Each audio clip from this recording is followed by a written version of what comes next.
सुसमाचार ग्रंथ की पुस्तक मरकुस रचित सुसमाचार और उसके तीसरे अध्याय 32 पद से 35 में इस प्रकार से लिखा है कि यीशु मसीह के आसपास एक बहुत बड़ी भीड़ बैठी थी और उन्होंने उससे कहा, देख तेरी माता और तेरे भाई बाहर तुझे ढूंढते हैं।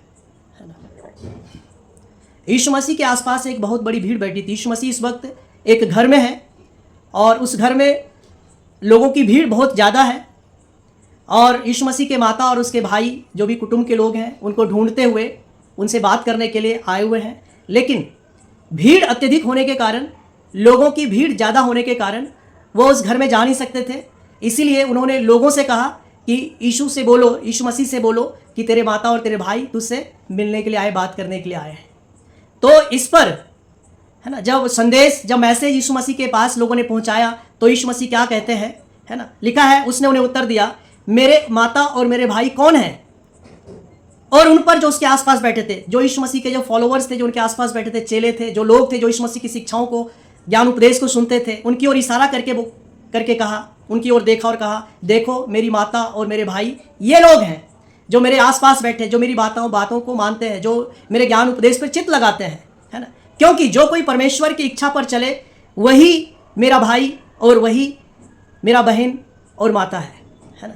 Whoever does the will of God, they are my brothers, sisters and mother. है ना? Whoever does the will of God, जो कोई परमेश्वर की इच्छा को पूरी करे वही मेरे भाई हैं, वही मेरे माता है ना, वही मेरी बहन है ना? These are my true family members. है ना? एक बहुत बड़ी बात यीशु मसीह ने यहाँ पर लोगों के सामने कहा। ये यीशु मसीह का कथन है, ये परमेश्वर का वचन है कि यीशु मसीह कहते हैं, These are my true family members.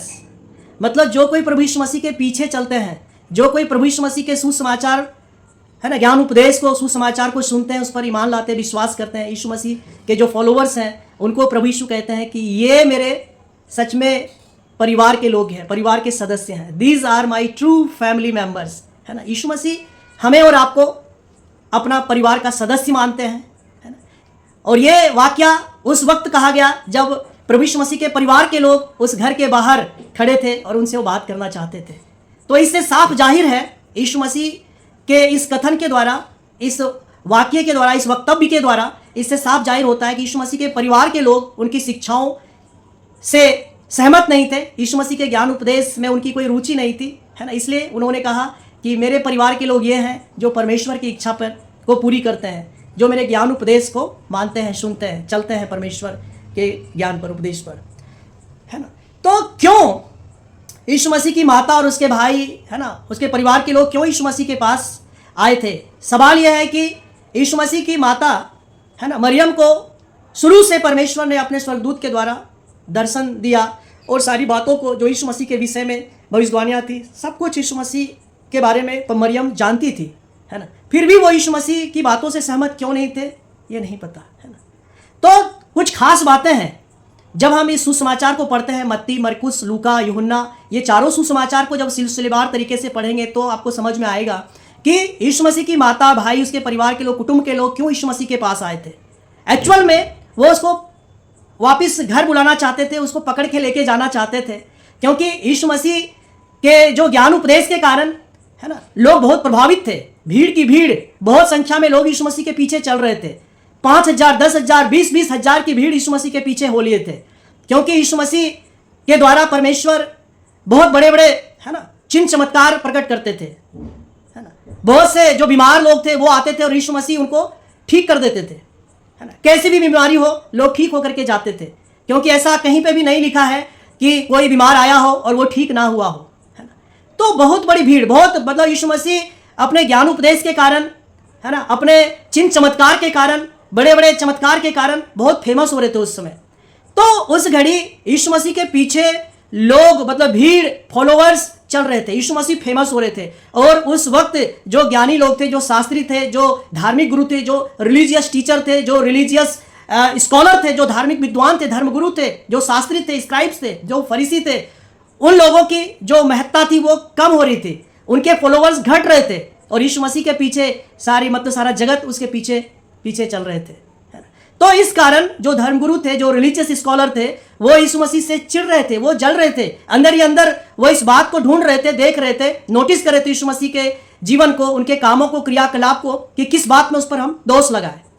तो वो लोग कुछ कुछ बातों को उस पर दोषारोपण करते थे। जैसे यीशु मसीह, है ना, यीशु मसीह जो है घरों में भी उपदेश करते थे। यीशु मसीह उनके सिनोगॉग्स में, मतलब यहूदी जो धर्म सभा जहां पर होती थी उस भवन में जाकर के उपदेश करते थे, है ना। और जब उन्होंने यशायाह नबी की पुस्तक से पढ़ करके सुनाया कि परमेश्वर का आत्मा मुझ पर है और परमेश्वर ने मेरा अभिषेक किया है कि कंगालों को सुसमाचार का प्रचार करूं और मैं जो अंधों में दृष्टिदान का प्रचार करूं, तो वो जब इन्होंने यशायाह नबी की पुस्तक को पढ़ा और लोगों के बीच में, है ना, जब कहा कि आज वो लेख पूरा हुआ, तो इससे भी वो लोग चिड़े हुए थे। लोग जो यहूदी, जो धर्मगुरु थे, जो रिलीजियस स्कॉलर थे, जो स्क्राइब्स थे, जो शास्त्री फरीसी थे, जो व्यवस्था को जानते थे, मानते थे, वो उनसे चिड़े हुए थे कि ये मसीहा कैसे हो सकता है। जो यशायाह नबी ने जो भविष्यवाणी की है ना, मसीहा के बारे में, वो यीशु कैसे हो सकता है। ये क्या, ये नासरत का यीशु नहीं, ये हमारे बीच में पला बड़ा नहीं है क्या, ये यूसुफ का पुत्र नहीं, ये मरियम का लड़का नहीं है क्या, इसके भाई बहन हमारे बीच में नहीं रहते,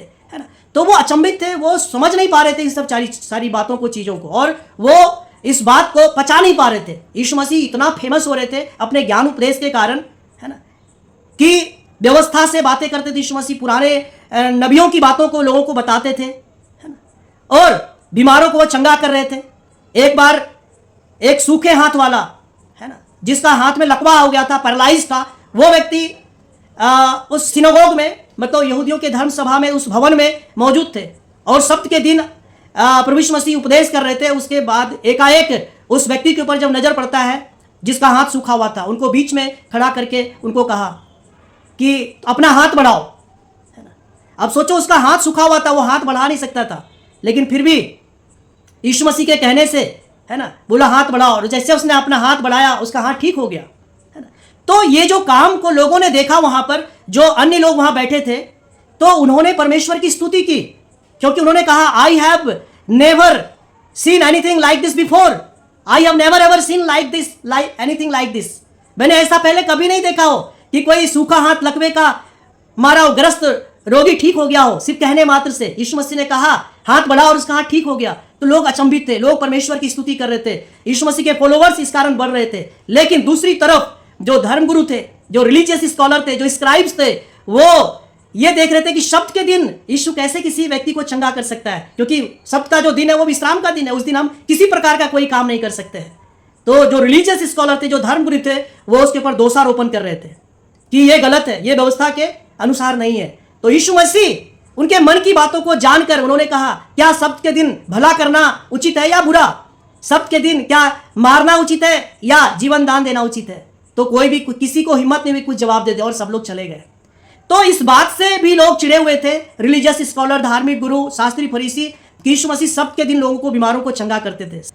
और दूसरी बात कि यीशु मसीह जो है वो ज्यूस लॉ को परवाह नहीं करते थे, है ना, क्योंकि जो ज्यूस लॉ था, जो यहूदी व्यवस्था था, जो यहूदियों का जो नियम था, वो ये था कि आप किसी अन्य जाति से मिल नहीं सकते, उनके साथ आप संगति नहीं कर सकते। जो यहूदी जाति के लोग थे, जो श्रेष्ठ लोग हुआ करते थे, वो अन्य जातियों के साथ किसी प्रकार का संबंध, मेल मिलाप नहीं रखते थे, उनके साथ संगति नहीं करते थे, इवन यहाँ तक उनके घर में भी नहीं जाते थे, है ना। ऐसा करना अपराध था, दोष था। वो ऐसा जो व्यक्ति करता था वो दोषी पाया जाता था, वो उसके लिए गुनाह था, पाप था। लेकिन यीशु मसीह वो बेधड़क अन्य लोगों से मिलते थे, अन्य जातियों से मिलते थे, उनके बीच बैठते थे, ज्ञान उपदेश करते थे, बातचीत करते थे, संगति करते थे। तो इससे भी जो यहूदी, जो धर्मगुरु थे, शास्त्री फरीसी, इन बातों से भी वो चिड़े हुए थे, क्योंकि जो यहूदी लोग थे उनके पास में उन्होंने अपने कुछ तो मूसा की दी हुई व्यवस्था को मानते थे और कुछ नियम कानून उन्होंने खुद ने बना रखा था। जैसे बाजार जाने के वक्त कपड़े बदल करके बाजार जाना, फिर बाजार से जब वापस घर आते थे तो उस कपड़े को खोलते थे, नहा करके घर में जाते थे, है ना। तो इन सब चीज़ों को डेवलप कर लिया था और खुद की बनाई हुई व्यवस्था को, नियम को, परंपरा को धर्मोपदेश करके लोगों को सिखाते थे, तुम भी ऐसा मानो, है ना। तो ये सब चीज़ें, जैसे धोना, मांजना, अपने आप को पवित्र करना पानी से, है ना। तो यीशु मसीह ने उनके ऊपर में बोला भी कि तुम बर्तन को ऊपर से मांजते हो, लेकिन अंदर जो काई जमी हुई है उसको तुम कभी साफ करना नहीं चाहते हो। तो ये सारी बातें जब यीशु मसीह बेबाक तरीके से उनसे बातचीत करते थे कि तुम्हारे मन में तो मलिनता है, तुम्हारे मन में दुष्टता है, अधर्म है, अन्याय भरा हुआ है, तुम लोगों को लूटते हो, और ऊपर से तुम अच्छा दिखने के लिए अच्छे अच्छे वस्त्र पहन लेते हो, लंबी लंबी प्रार्थनाएं, भाषण करते हो, ज्ञान उपदेश करते हो, लेकिन तुम्हारे अंदर में सड़ाहट है, मलिनता है, दुष्टता है, अन्याय करते हो, तुम लोगों को लूटते हो, है ना। तो इन सब बातों को सुन करके भी वो लोग चिढ़े हुए थे। गुरु थे, जो रिलीजियस स्कॉलर थे, जो स्क्राइब्स थे, जो शास्त्रों का ज्ञान रखते थे, है ना, वे लोग इसलिए भी चिढ़े हुए थे कि यीशु मसीह जो है किसी प्रकार के चढ़ावे की बात नहीं करते थे, है ना। क्योंकि उस समय जो सिनागोग थे, जो मंदिर था यरूशलेम का, वहां पर मैं बता दूं, जब यूहन्ना रचित सुसमाचार में आप पढ़ेंगे तो वहां पे साफ साफ लिखा है कि उस मंदिर के प्रांगण में, है ना, मनी एक्सचेंज होता था और वहां पर पशु पक्षी बेचे जाते थे, है ना, इसलिए कि जानवरों की वहां पे बलि की व्यवस्था थी, लोग जानवरों की बलि करके वहां पे चढ़ाते थे। तो यीशु मसीह ने किसी प्रकार के चढ़ावे की बात नहीं की। ना तो यीशु मसीह ने जब अपना ज्ञान उपदेश करना लोगों के बीच में आरंभ किया तो यीशु मसीह ने कभी भी ये नहीं बोला कि तुम किसी भेड़ को लेकर के आना, या बछड़े को लेकर के आना, या मेमने को लेकर के आना, या किसी पक्षी को, है ना, पंडुक को या कबूतर को लेकर आना बलि करने के लिए, है ना। ऐसा प्रभु यीशु मसीह ने नहीं कहा कि तुम किसी प्रकार का अन्य चढ़ावा लेकर के आना, है ना, दान पुण्य लेकर के आना, कुछ ऐसा नहीं कहा। लेकिन प्रभु यीशु मसीह ने साफ स्पष्ट शब्दों में लोगों से अपील किया, लोगों के बीच में यह प्रचार ज्ञान उपदेश किया कि तुम अपना मन फिराओ, क्योंकि स्वर्ग का राज्य निकट है। Repent for the kingdom of God is eight hand. परमेश्वर का राज्य निकट है, तुम्हारे बीच में है, तुम्हारे पास है ना, इसलिए तुम मन फिराओ। प्रभु यीशु मसीह मन परिवर्तन की बात करते हैं, हृदय परिवर्तन की बात करते हैं, जीवन परिवर्तन की बात करते हैं कि तुम अपने पापों से पश्चाताप करो, अधर्म को, दुष्टता को, छल कपट को, अन्याय को छोड़ दो, उससे तुम फिर जाओ। लूटपाट करना, चोरी चकारी करना बंद कर दो, लालच करना बंद कर दो और तुम अब परमेश्वर के पास लौट आओ। Come back to Jesus, come back to God. Yeshu Masih ने साफ स्पष्ट शब्दों में मन फिराने की बात लोगों से की। उन्होंने कभी किसी को यह नहीं कहा कि आप भेड़, बकरा या मेमना या बछड़ा लेकर के आना, या किसी प्रकार के पशु पक्षी को आप बलिदान चढ़ाना, या किसी प्रकार का धन का चढ़ावा लेकर के आना, है ना, क्योंकि वहाँ मनी एक्सचेंज भी होता था मंदिर में। तो इन सब बातों को लेकर के भी जो रिलीजियस स्कॉलर थे, जो धर्मगुरु थे, टीचर थे, है ना, वो सब चिढ़े हुए थे। इसीलिए जो उनके जो माता, उनके परिवार के लोग थे, उनके भाई बहन थे, वो समाज से डरते थे, इसलिए वो यीशु को वापस घर लेके जाना चाहते थे। यही वजह था कि वो यीशु मसीह से मिलना चाहते थे, बातचीत करना मांगते थे कि मैं यीशु मसीह को समझाऊंगा और घर लेके जाऊंगा। क्योंकि जो यहूदी, जो धर्मगुरु थे, जो शास्त्री थे, वो एक बात और कह रहे थे कि ये जो है इसके अंदर दुष्ट आत्मा है, अशुद्ध आत्मा है, इसलिए दुष्ट आत्माओं की सहायता से, दुष्ट आत्मा से ग्रस्त व्यक्ति को ठीक करता है ना। मतलब कि पवित्र आत्मा के विरुद्ध वो बातें कर रहे थे। यीशु मसीह जो परमेश्वर की आत्मा से, पवित्र आत्मा से परिपूर्ण थे, उसके विरोध में ये लोग बातें कर रहे थे। तो यीशु मसीह ने वहां पर एक बात कही जो बहुत ही इंपॉर्टेंट है। यीशु मसीह ने कहा, मनुष्य के सब प्रकार के अपराध क्षमा किए जाएंगे, लेकिन पवित्र आत्मा के विरोध में पाप करेगा, है ना, वो अनंत पाप का है ना दोषी पाया जाएगा, है ना, उसके पाप क्षमा नहीं होंगे, है ना। तो ये चीज है कि पवित्र आत्मा के विरोध में आप या कोई भी निंदा ना करें, क्योंकि मनुष्य का हर अपराध क्षमा किया जाएगा, लेकिन पवित्र आत्मा के विरुद्ध कही गई बातें, पवित्र आत्मा के विरुद्ध किया गया पाप क्षमा नहीं किया जाएगा, वो अनंत पाप का दोषी अपराधी ठहरेगा। तो सतर्क रहें, सावधान रहें, कभी भी अपने मुख से ऐसी गलत बात ना कहें, क्योंकि ये यीशु मसीह ने चिताया, अपने चेलों को बताया, अपने फॉलोवर्स को, बिलीवर्स को ये बात उन्होंने सिखाई कि जो गलती धर्मगुरु, रिलीजियस स्कॉलर, स्क्राइब्स, है ना, फरीसी, शास्त्री करते हैं, वो गलती आप लोगों में से कोई मत कर। या ये जो प्रचार कर रहा है, ज्ञान का उपदेश कर रहा है, ये इसका चिट ठिकाने पे नहीं है। इसको ज्ञान उपदेश करना कहाँ से आएगा? इसने तो कोई पढ़ाई नहीं की, इसने तो कोई डिग्री नहीं ली, इसने तो व्यवस्था को पढ़ा नहीं, तो ये कैसे कर सकता है? तो इन सब बातों को लेकर के उनके परिवार के लोग डर रहे थे, उनके ऊपर दबाव हो सकता है बनाया हुआ कि जाओ अपने बच्चे से बात करो, उनको वापस लेकर के आओ। इस वजह से यीशु मसीह की माता, उनके भाई बहन, परिवार के लोग उनको मनाने के लिए, उनको बुलाने के लिए वो लेकर के आए। तो गाइस, यीशु मसीह ने अपने मुख से ये वचन, ये कथन उन्होंने कहा कि जो कोई परमेश्वर की इच्छा को पूरी करता है ना, वे मेरे भाई हैं, वे मेरे बहन हैं, वो ही मेरी माता है, वे लोग जो हैं वे मेरे परिवार के सदस्य हैं। They are my true family members. तो यीशु मसीह ने हमें और आपको अपने परिवार का सदस्य बनाया है। इस बात को आपको जानना है। हर एक घटना यूं ही नहीं है, हर घटना के द्वारा, हर वाक्य के द्वारा यीशु मसीह हमसे और आपसे बातें करना चाहते हैं। तो इस वचन के माध्यम से यीशु मसीह ने हमें और आपको अपने परिवार का सदस्य बनाया है। इसको हमें जानना है कि we belongs to Christ family, we belongs to God's family. इस चीज़ को हमें जानना है।